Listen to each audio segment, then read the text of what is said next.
Bonjour, je suis Kofi Bendo, membre de la Convention démocratique des peuples africains du Togo et membre de la dynamique unitaire panafricaine.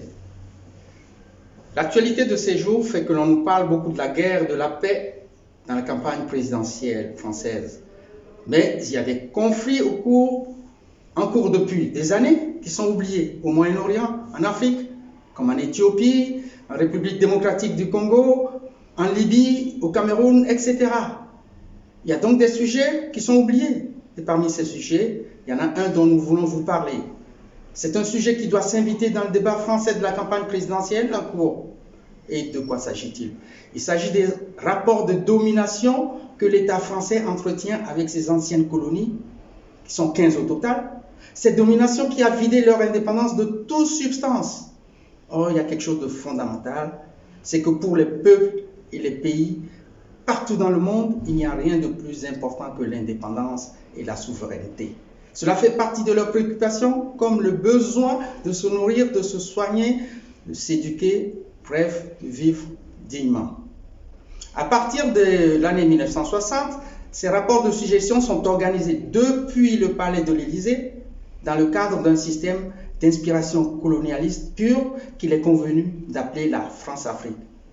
Et ça couvre les domaines politiques, économiques, diplomatiques, culturels, militaires, monétaires, par le biais d'une monnaie créée et imposée par la France, qu'on appelle le franc CFA ou le franc des colonies françaises d'Afrique, qui n'accourt nulle part ailleurs, ni même en France.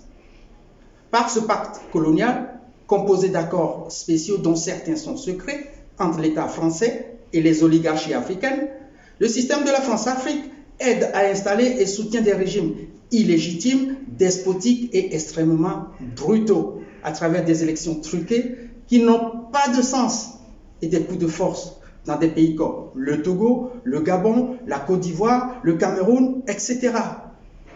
Certains de ces pouvoirs africains sont reconduits parfois de père en fils, 3 ou 4 fois, au mépris des constitutions, tandis que les opposants, les vrais vainqueurs des élections, sont jetés en prison ou contraints à l'exil.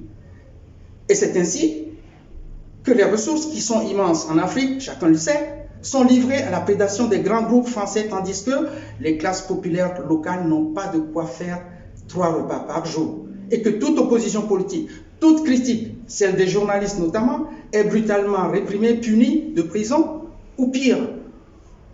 Comme le dit un chanteur, dans ces colonies et néocolonies, si tu prends le pouvoir, c'est pour 20 ans au moins, et si tu lèves le poing, tu en prends pour 20 ans aussi. Voilà la situation.